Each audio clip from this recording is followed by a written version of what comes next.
Kapan gerbang hantu itu muncul?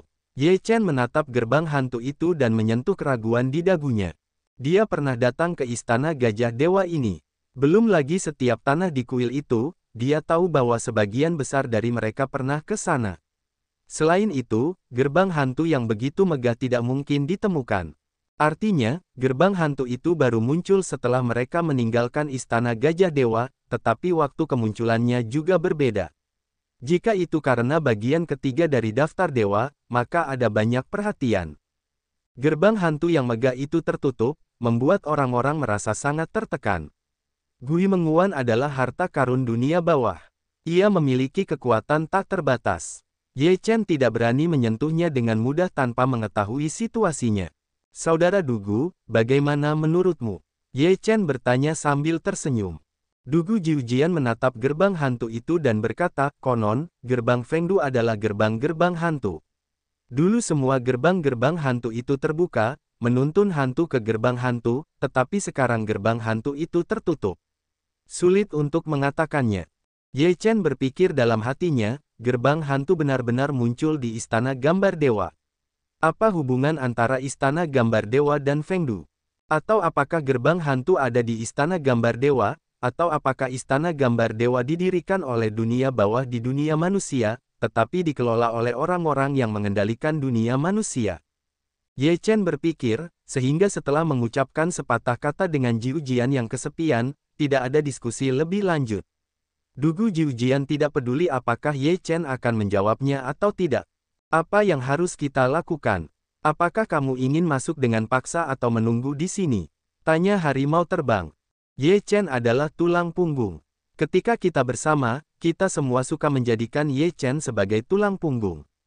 Kita harus meminta nasihat Ye Chen dalam segala hal. Ye Chen berpikir sejenak dan kemudian berkata, karena gerbang hantu belum dibuka, maka tunggulah di sini sebentar. Saya selalu merasa bahwa gerbang hantu tidak dapat ditutup sepanjang waktu. Flying Tiger dan yang lainnya mengangguk, lalu mereka menunggu di samping. Namun, Ye Chen tidak begitu santai. Dia mendorong dinding penjara kota gajah dewa ke depan gerbang hantu. Dinding penjara kota gajah dewa terus bergetar dan mengeluarkan beberapa suara mendengung. Ye Chen tidak begitu mengerti saat ini, dinding penjara kota gajah dewa adalah semacam sikap terhadap gerbang hantu, apakah bermusuhan atau lainnya.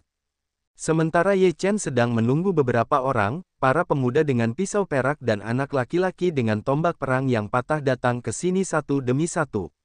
Mereka semua mengubah wajah mereka ketika mereka melihat gerbang hantu yang besar dan megah. Apakah ini gerbang hantu? Memecah pertempuran, remaja dengan senjata pengganggu itu menatap ke pintu yang besar, dan tidak bisa tidak kagum. Pemuda berpisau perak itu menyipitkan matanya, tidak berbicara, lalu tatapannya jatuh pada tubuh Ye Chen, matanya memancarkan aura perang yang kuat. Tatapan mata Ye Chen menatap pemuda berpisau perak itu. Setelah melihat semangat juang di matanya, dia berkata dengan lemah, aku tidak punya waktu untuk bertarung hari ini. Jika kamu ingin bertarung, cepat atau lambat kamu akan diberi waktu. Tentu saja, pemuda berpisau perak itu adalah Nangong Yidao. Dia selalu ingin menantang Ye Chen dan mendapatkan 9 guntur pagi, tetapi Ye Chen tidak pernah meninggalkan tanah suci Sanxing, jadi dia tidak punya kesempatan. Nangong Yidao berkata dengan dingin, ini tubuhmu. Ye Chen berkata, jika kamu ingin bertarung, tubuh asliku akan menemanimu bertarung. Nangong Yidao berkata, baiklah, aku akan menunggu. Nangong Yidao juga orang yang relatif lugas. Sekarang Ye Chen hanyalah tubuh yang terpisah. Bahkan jika dia menang, apa yang bisa dia lakukan? Hanya orang yang tidak bisa mendapatkan 9 guntur pagi yang bisa memenangkan pertandingan. 9 surga guntur Fu bukan milik keluarga Tianbomu sekarang. Bahkan jika kau mendapatkannya, seseorang di rumah besar Tianbomu akan dapat membuat 9 surga guntur Fu mengenali Tuan. Memecah pertempuran, kata remaja itu dengan sedikit sarkasme. Pemuda ini memiliki sejarah panjang. Dia adalah seorang jenius muda dari keluarga Yan dari klan kuno, bernama Yan Shaoteng.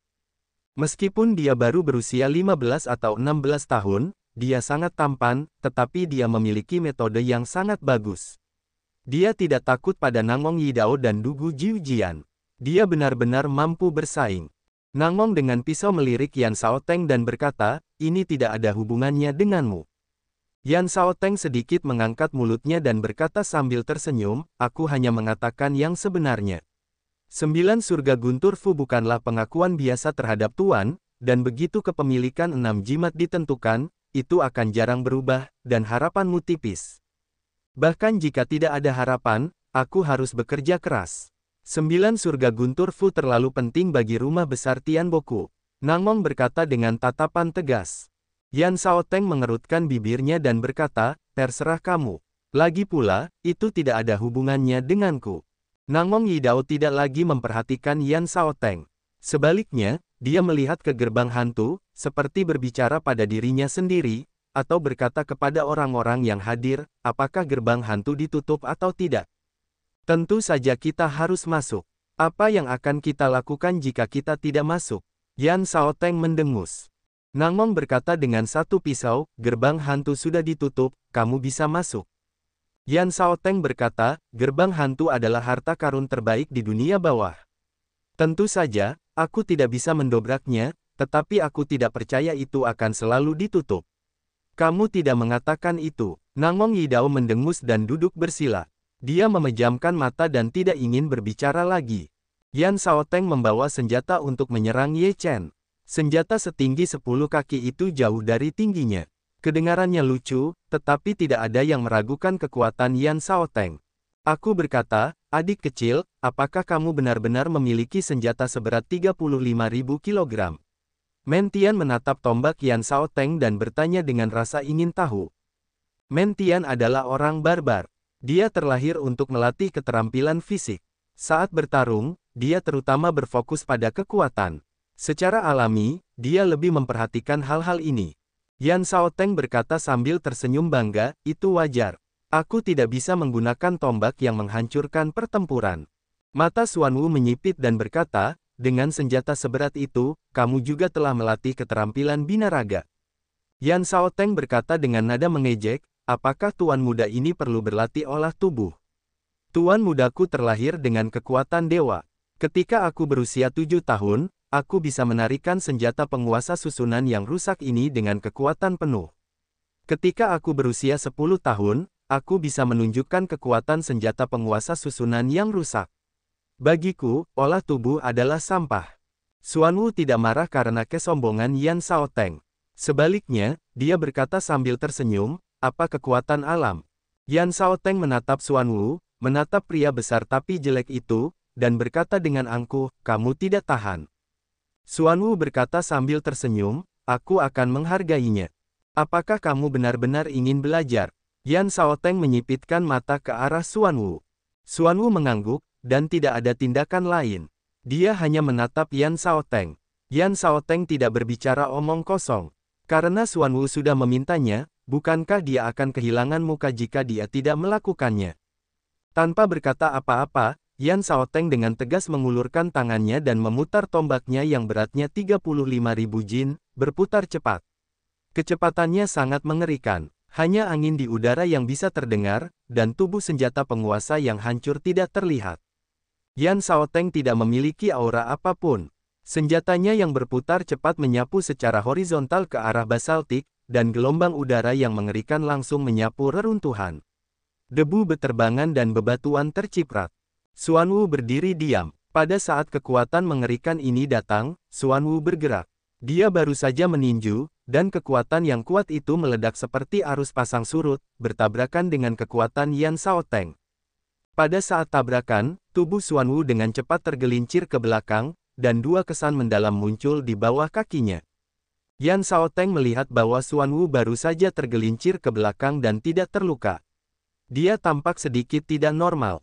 Dia mengangkat mulutnya dan berkata, aku punya beberapa keterampilan.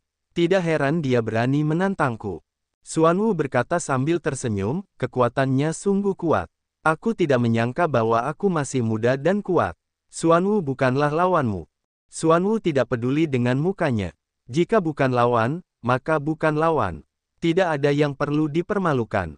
Selain itu, ranah Yan Shaoteng jauh lebih tinggi daripada Xuan Wu. Wajar saja jika Xuan Wu bukan lawan. Mentian langsung mengaku kalah begitu melihat Xuan Wu, jadi dia tidak perlu menguji Yan Shaoteng lagi. Diperkirakan hanya Ye Chen yang bisa menyamai kekuatan Yan Shaoteng, kecuali Gongsun Mingu yang dikalahkan Ye Chen. Ku dengar kau mengalahkan Gongsun Mingu. Yan Shaoteng berbalik dan menatap tubuh Ye Chen, lalu bertanya. Ye Chengang juga merasakan kekuatan Yan Shaoteng yang dahsyat. Dia cukup terkejut. Bagaimana mungkin seorang anak laki-laki berusia 15 atau 6 tahun memiliki kekuatan sekuat itu? Apakah itu benar-benar alami? Di usia 15 atau 16 tahun, Ye Chen Chai berlatih Qi pada saat itu, dan pemuda ini sudah berada dalam kondisi kebugaran. Kesenjangan di antara mereka benar-benar tak tertandingi. Klan kuno yang diwariskan dari generasi ke generasi adalah klan kuno yang diwariskan dari generasi ke generasi. Kekuatan darah dan warisan tidak sebanding dengan keluarga biasa. Yan Shaoteng bukan satu-satunya yang memiliki kekuatan seperti itu di usia muda, tetapi juga seorang Ziyunfei muda yang suka bermain api dan mengalahkan langit yang menari api. Ziyun juga orang yang tidak terduga. Ya, Gongsun Mingu dikalahkan olehku. Ye Chen berkata dengan lemah. Yan Shaoteng mengangkat tombaknya, mengarahkan kepala senjatanya ke Ye Chen dan berkata, Gongsun Mingu adalah orang gila yang suka bertarung dengan kekuatan yang luar biasa. Jika kamu dapat mengalahkannya, itu menunjukkan bahwa kekuatanmu juga sangat kuat. Bisakah kamu meminjamkanku kesempatan? Ye Chen tersenyum pahit dan berkata, jika aku tidak setuju, apakah kamu juga akan bergerak? Kamu benar. Mata Yan Shaoteng bersinar, dan tombaknya menghantam Ye Chen. Pada saat menghantam, terjadi ledakan hebat. Pukulan Yan Shaoteng sangat berat, tanpa gelombang yang mengerikan, tetapi itu memberi orang tekanan yang sangat besar. Mata Ye Chen membeku, dan dia terkejut bahwa kekuatan Yan Shaoteng tidak biasa. Ye Chen kagum dengan kekuatan dan kengerian Yan Shaoteng, tetapi juga menjalankan formula tubuh emas 9 putaran. Dia juga menggunakan Jiu Chong di area terlarang. Dia meniup tinju, dan kekuatan tirani keluar. Kekuatan ini tidak sama dengan serangan Yan Shaoteng. Ini mengaduk ribuan gelombang. Tinju yang ganas dan tombak pemecah 35.000 jin milik Yan Shaoteng saling bertabrakan, menghasilkan suara dentang. Raungan itu memekakkan telinga, dan suara tekstur logam bergema tanpa henti. Tombak penguasa pertempuran pemecah 35.000 jin terangkat, dan tubuh Ye Chen juga tergelincir ke belakang beberapa langkah. Kedua pria itu sama-sama seimbang dalam serangan ini. Yan Shaoteng melihat tombak di tangannya, dan warna aneh melintas di matanya. Kemudian dia berkata sambil tersenyum pada Ye Chen, kekuatannya benar-benar kuat. Tidak heran dia bisa melawan Gongsun Ming dengan sangat baik. Yan Shaoteng tidak ingin melawan Ye Chen lagi. Dia tidak datang ke sini untuk melawan Ye Chen. Dia datang ke sini untuk memasuki dunia bawah dan menemukan bagian ketiga dari daftar Dewa Angin. Meskipun ada desas-desus bahwa Ye Chen mungkin memiliki bagian-bagian dari daftar Dewa Angin di tangannya, apakah benar legenda itu milik legenda? Jika kita tidak mengatakannya, kita semua tahu tentang itu. Tetapi berapa banyak orang yang kembali untuk melawan ide Ye Chen? Apakah tanah suci Sanxing di belakang Ye Chen semuanya vegetarian? Hanya pendeta Tao Qingsu, yang telah hidup selama puluhan ribu tahun, memperkirakan bahwa selain fosil hidup yang dapat dipromosikan menjadi abadi, berapa banyak orang yang dapat bersaing dengannya. Terlebih lagi, tubuh asli Ye Chen selalu berada di tanah suci Sanxing. Apa gunanya menghancurkan tubuh ini? Hanya saja mereka menyiapkan musuh tanpa alasan. Meskipun Yan Shaoteng tidak takut membuat musuh, tidak perlu membuat musuh di mana-mana. Meskipun Yan Shaoteng sombong, dia tidak sombong dan menjadi bodoh. Kekuatanmu juga sangat bagus. Aku hanya berlatih Qistet saat aku seusiamu, dan kau sudah beradaptasi dengannya. Ini benar-benar tak tertandingi. Ye Chen melihat bahwa Yan Shaoteng tidak bermaksud untuk terus bertarung. Dia juga tahu bahwa Yan Shaoteng hanya ingin mencoba kekuatannya sendiri, jadi dia tertawa dan mendesah. Yan Shaoteng tidak terlalu bangga. Sebaliknya, dia sangat memuji Ye Chen dan berkata, di usiaku, kau hanya berlatih Qistet. Itu adalah hal yang paling menakutkan bahwa kau masih bisa mencapai prestasi seperti itu setelah memasuki Taoisme begitu terlambat. Kata-kata Yan Shaoteng benar. Anak mana dari keluarga seperti itu yang tidak mulai berlatih pada usia 2 atau 3 tahun? Bahkan jika dia tidak melakukannya, keluarga itu telah melakukan banyak persiapan untuknya. Semua jenis sumber daya kultivasi, seperti pil, keajaiban, dan sebagainya, dimakan seperti gula dan diminum seperti air. Bahkan jika tidak ada kultivasi, ada fondasi yang sangat dalam, setelah pengolahan selesai, itu akan menjadi hal yang biasa. Di dunia keluarga bangsawan ini, jika Anda tidak dapat memadatkan ramuan emas atau mengolahnya menjadi anak kecil setelah berusia 10 tahun, itu semua omong kosong. Ketika Anda mencapai usia 15 atau 16 tahun, Anda dapat menjadi seorang jenius sejati, seperti Yan Shaoteng. Banyak orang tahu bahwa Ye Chen bukanlah keturunan keluarga bangsawan, tetapi mengandalkan kejeniusannya sendiri untuk berlatih keadaan Qi pada usia 15 atau 6 tahun. Di mata keluarga bangsawan besar, Ye Chen adalah sampah di antara sampah. Namun, Ye Chen sekarang menempati posisi yang sangat penting di antara generasi muda, yang merupakan bakat yang paling menakutkan. Ye Chen menertawakan ini. Dia telah membuat prestasi seperti itu hari ini. Semuanya direnggut dari garis hidup dan mati. Jika dia tidak beruntung lagi, Ye Chen tidak akan ada hubungannya dengannya. Aku tidak bisa dibandingkan denganmu. Kamu punya keluarga. Jika aku tidak bekerja lebih keras, aku akan tersingkir. Ye Chen menyimpulkan semua pengalamannya dengan lebih banyak upaya. Yan Shaoteng berkata, bahkan jika Anda lahir di keluarga kuno, Anda juga perlu berusaha lebih keras, karena jika Anda tidak bekerja keras, akan ada lebih banyak orang yang bekerja lebih keras daripada Anda yang akan menginjak-injak Anda dan tidak akan pernah menyerah. Keluarga bangsawan tidak senyaman yang dibayangkan orang lain, itu adalah dunia yang sempit. Perkataan Yan Shaoteng juga menyentuh hati Du Gujiujian.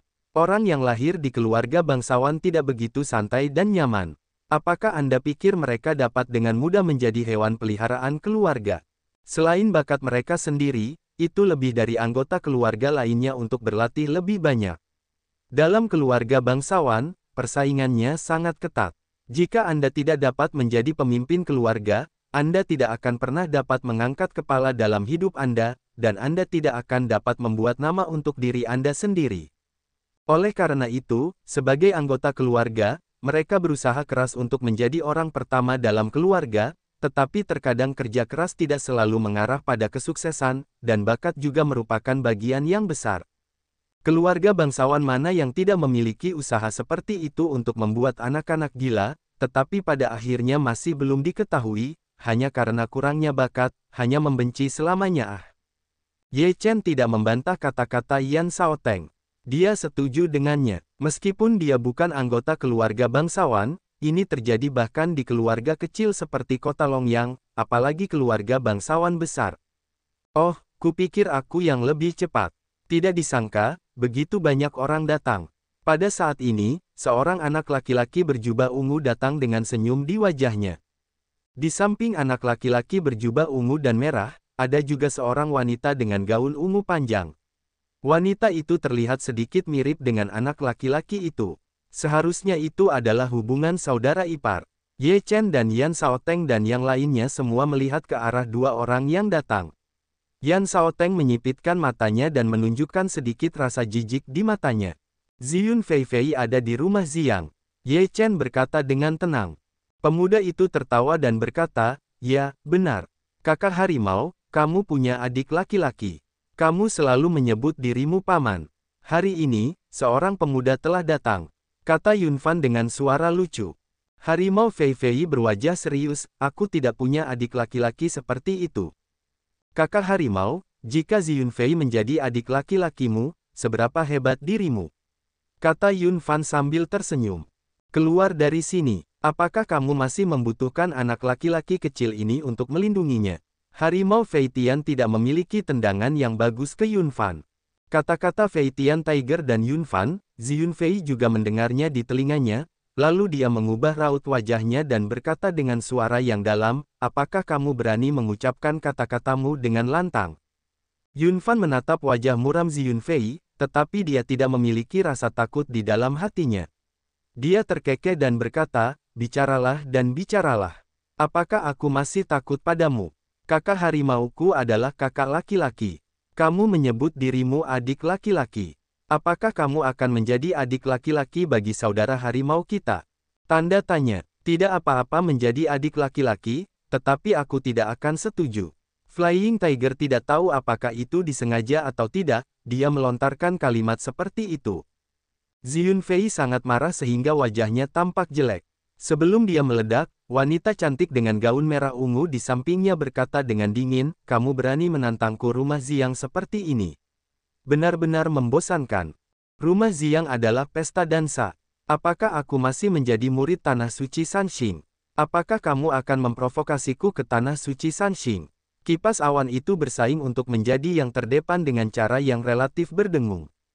Pengikut Tanah Suci Sanxing. Ada banyak pengikut di Tanah Suci Sanxing. Siapa kalian? Bahkan jika aku membunuh kalian, apakah Tanah Suci Sanxing akan menonjol bagi kalian? Wanita berpakaian merah ungu itu mencibir dengan jijik. Ada lebih banyak orang di rumah Ziyang. Siapa kalian? Jika kami membunuh kalian, apakah rumah Ziyang berani membunuh Tanah Suci Sanxing? Harimau terbang itu juga berkata tanpa menunjukkan kelemahan. Kalian ingin mati. Wanita berpakaian ungu itu sangat marah, dan jejak pikiran membunuh melintas di matanya, dan dia akan memulai. Ini benar-benar ramai. Semua orang ada di sini. Ada apa? Apakah kalian akan bertarung? Begitu dia akan bergerak, dia mendengar suara santai.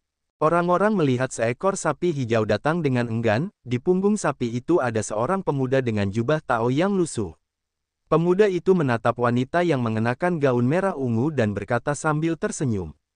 Tentu saja, pemuda yang menunggangi sapi ini adalah Dao Yi.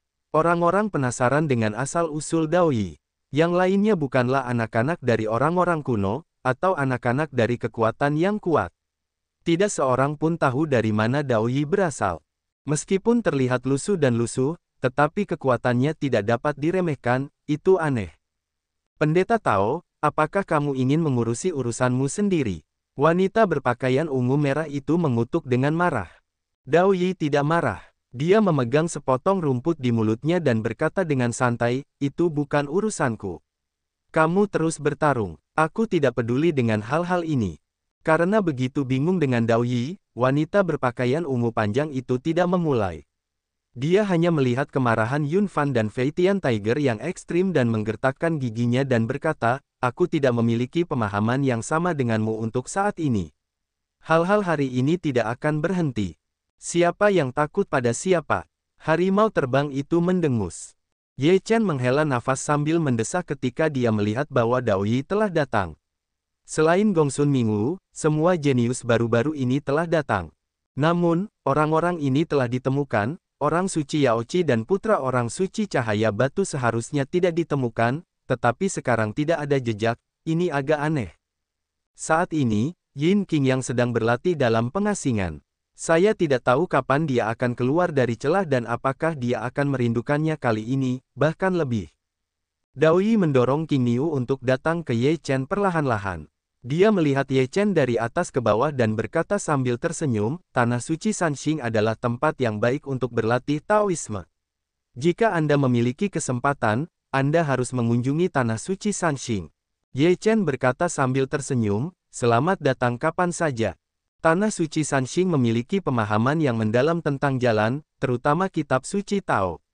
Saya tidak tahu seberapa banyak yang telah dipelajari oleh Ye Daoyou. Dia bertanya sambil tersenyum. Ye Chen tersenyum dan berkata dengan jujur, 3 jilid. Konon katanya ada 5 jilid kitab suci Tao, dan tiap jilidnya sangat mendalam dan sulit dipahami. 1 jilid saja sudah bagus untuk dipahami oleh murid biasa, dan jilid kedua juga bagus jika mereka punya bakat yang lebih baik. Namun, tidak mudah untuk memahami jilid ketiga. 2 jilid terakhir bahkan lebih sedikit. Ye Daoyou benar-benar hebat. Dia telah memahami 3 jilid dalam waktu singkat. Sebuah cara menguji. Ye Chen menertawakan Tao Yi yang melebih-lebihkan. 3 jilid pertama kitab suci Tao benar-benar semakin sulit bagi para murid Tanah Suci Sanxing.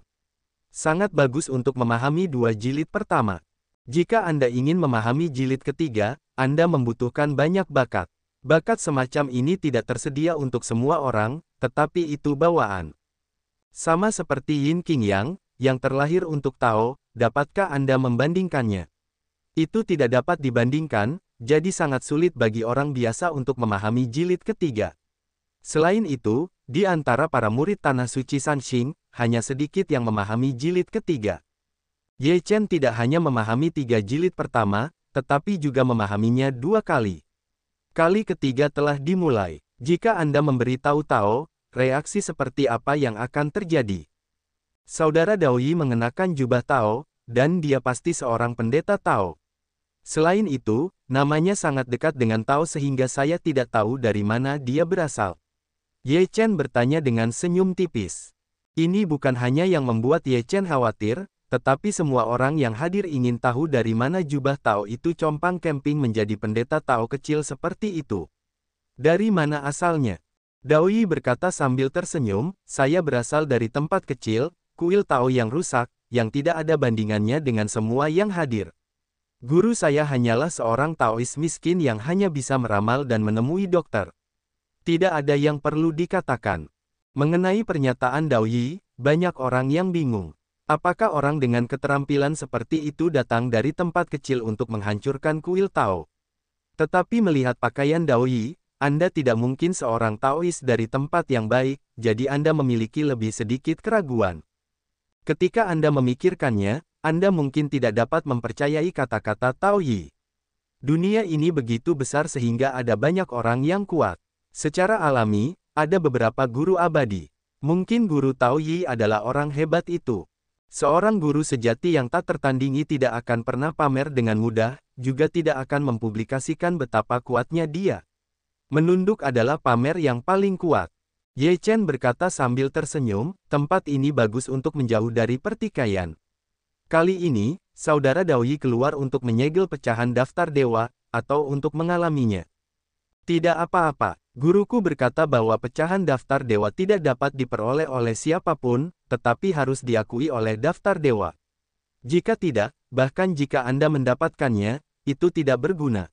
Itu hanya sepotong besi yang rusak.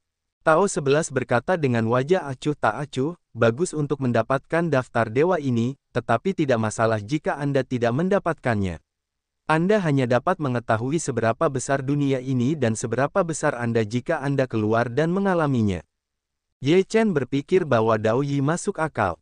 Jika pecahan daftar Fengshen tidak dapat digunakan, itu tidak ada bedanya dengan besi yang rusak.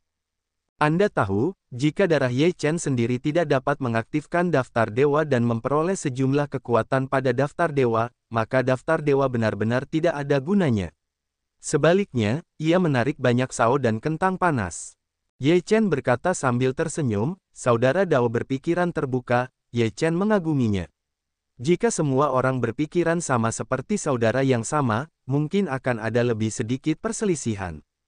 Taoyi menghela napas, alasan mengapa aku bisa berpikir seperti ini adalah karena aku hidup di dunia yang penuh dengan kebenaran, kebaikan, dan keindahan sejak aku masih kecil. Tanpa perselisihan, tentu saja, aku tidak memiliki banyak ambisi. Tetapi dunia ini berbeda. Setiap orang mengejar ketenaran dan kekayaan, dan setiap orang ingin menjadi terkenal selamanya. Secara alami, dia ingin melakukan sesuatu yang penting, dan siapapun yang bisa mendapatkan daftar dewa akan dapat maju. Legenda negeri itu telah dicap di hati banyak generasi orang, dan tentu saja semua ingin mendapatkan daftar dewa. Jika Anda memilih antara kebenaran dan Ye Chen, bagaimana Anda memilih untuk menjadi baik? Daoyi berkata tanpa ragu, lihatlah hubungan yang sengit, siapa yang tidak ingin menjadi dewa? Jika Anda bisa mendapatkan kesempatan, mengapa menyerah? Tetapi jika kita melepaskan kebenaran, kebaikan, dan keindahan karena kita mendapatkan daftar dewa, yang mana yang lebih penting, kita perlu mempertimbangkan dan menimbang. Petik 2. Taoyi objektif dan jujur.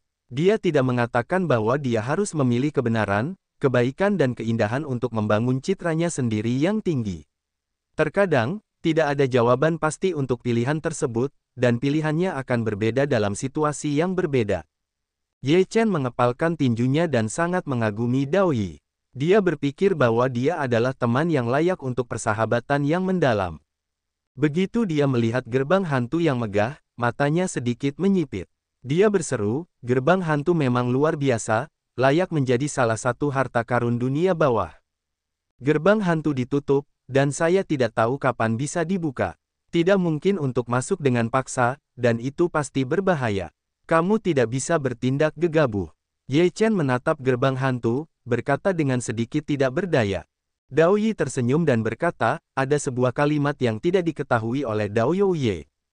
Ye Chen tertegun sejenak, lalu bertanya, kata-kata apa? Dao Yi berkata, gerbang hantu dibuka pada awal Juli, dan melewati gerbang hantu dari Zongyuan. Pada awal Juli, gerbang hantu dibuka, dan melewati gerbang hantu dari dinasti Yuan Tengah. Tidak hanya Ye Chen yang hadir, tetapi mereka semua juga bingung dan terkejut setelah mendengarnya. Mereka semua menatap Dao Yi dengan mata mereka serempak. Dao Yi, yang menunggangi punggung lembu, berkata sambil tersenyum, Juli dalam kalender lunar disebut bulan hantu.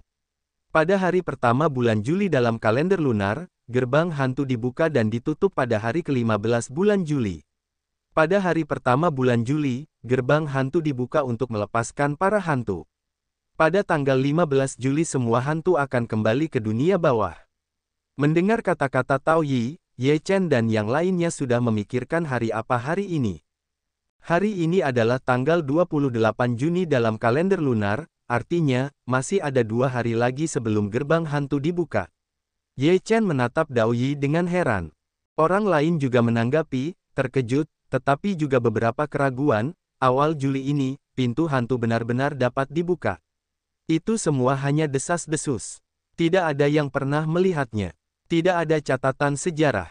Tao Yi menggelengkan kepalanya dan berkata, aku tidak yakin tentang itu. Guruku mengatakan kepadaku bahwa sebelum kehancuran besar, dunia bawah dipimpin oleh seorang raja Tibet.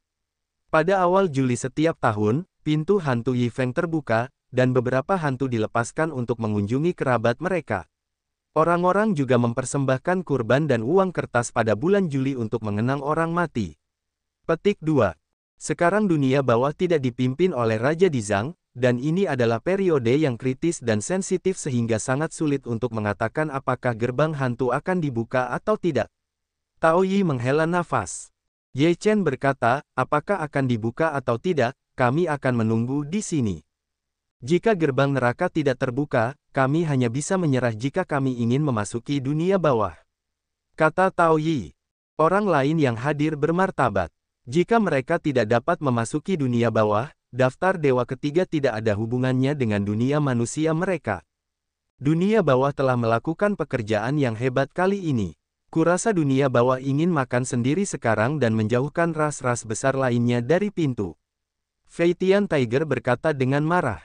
Tidak sesederhana itu, ras-ras besar lainnya pasti tahu bahwa daftar dewa ketiga akan muncul di dunia bawah. Itu pasti cara untuk memasuki dunia bawah. Aku tidak percaya bahwa dunia bawah dapat mengatasinya. Meskipun Yan Shaoteng masih muda, dia juga sangat berhati-hati. Jika gerbang neraka tidak dibuka, orang-orang tua di dunia itu tidak akan bisa duduk diam. Mereka tidak akan pernah membiarkan dunia bawah makan sendiri. Pasti akan ada sosok yang lebih menakutkan, dan akan ada beberapa yang harus diperhatikan. Awan ungu terbang, Hei Hei tersenyum, tampaknya tidak begitu khawatir. Wanita rok panjang ungu Ziyunfei, bernama Ziyue, adalah kakak perempuan Ziyunfei. Ziyue biasanya menonjol dan sombong. Dia mengalami masa-masa sulit dengan Fei Tianhu dan yang lainnya tadi. Sekarang dia juga berkata dengan nada sarkastis, kembali ke murid-murid Tanah Suci Sanxing, anak bangsawan macam apa yang kalau ketemu sesuatu langsung panik. Konyol banget. Kau benar-benar bisa berdiri dan berbicara tanpa sakit punggung. Kau bisa melakukannya. Harimau terbang tidak memiliki saluran pernapasan yang baik. Bulan ungu bergumam, kau benar-benar ingin memaksaku untuk bergerak. Harimau Fei Tian berkata sambil tersenyum, jika kau ingin bergerak, kau bisa keluar, tetapi jangan katakan kami menggertak orang. Saudara-saudara kita umumnya tidak bertarung sendirian dan suka bertarung dalam kelompok. Apakah kau ingin mencoba? Ziyue melihat Mentian, Zhao Tianjian, Xuan Wu dan yang lainnya di sekitar Harimau Fei Tian. Meskipun level mereka lebih rendah darinya, kekuatan mereka tidak dapat diremehkan. Ada juga Ye Chen di sana. Jika ada pertarungan kelompok yang nyata, diperkirakan itu akan buruk. Bulan ungu menggigit gigi dengan dingin bergumam, kau tidak ingin bangga, akan selalu ada waktu bagimu untuk menangis. Aku benar-benar tidak bermaksud begitu. Aku tidak tahu bagaimana cara menulisnya. Maukah kau menuliskannya untukku? Harimau Feitian tersenyum. Ziyue mendengus dingin, mengabaikan harimau terbang itu. Menurutnya, harimau terbang itu adalah penjahat. Sangat bersemangat. Sepertinya aku belum terlambat. Setelah pertempuran tanpa asap mesiu, seorang pemuda berpakaian putih datang dengan gagah dan diselimuti cahaya. Bahkan jika Ye Chen tidak melihat wajah pemuda itu, dia dapat mengetahui bahwa ini bukan orang lain hanya dengan mendengarkan suaranya. Dia benar-benar putra yang bersinar dari musuh dan teman. Orang-orang juga melihat cahaya sang putra, tingkat kekuatan ini semakin misterius. Sang putra memberikan perasaan yang sangat rumit, perasaan ini tidak dapat dikatakan, singkatnya, semakin jauh semakin baik. Dia tersenyum pada semua orang. Senyum ini tidak berubah selama ribuan tahun. Manusia dan hewan tidak berbahaya. Tapi Ye Chen menjijikkan. Orang ini sangat mirip orang baik. Putra suci yang mengguncang cahaya datang ke gerbang hantu, menatap gerbang hantu, dan kemudian ke satu sisi menunggangi jalan ternak sambil tersenyum. Gerbang hantu ini di dalam Fengdu. Dao Yi menggelengkan kepalanya dan berkata, aku belum pernah ke sana. Aku tidak tahu hantu apa yang ada di dalam. Menggelengkan putra cahaya untuk tersenyum, lalu menatap Ye Chen, berkata, kakak Ye bisa tahu kapan gerbang hantu ini terbuka. Aku tidak tahu. Tidak masalah kapan dia membukanya, tunggu saja. Apakah ada cara yang lebih baik untuk memasuki dunia bawah dengan mengguncang putra cahaya? Meskipun Ye Chen penuh dengan permusuhan terhadap putra suci Yao Guang, bagaimanapun juga, dia tidak benar-benar merobek wajahnya dan tidak mengungkapkannya sepenuhnya di permukaan.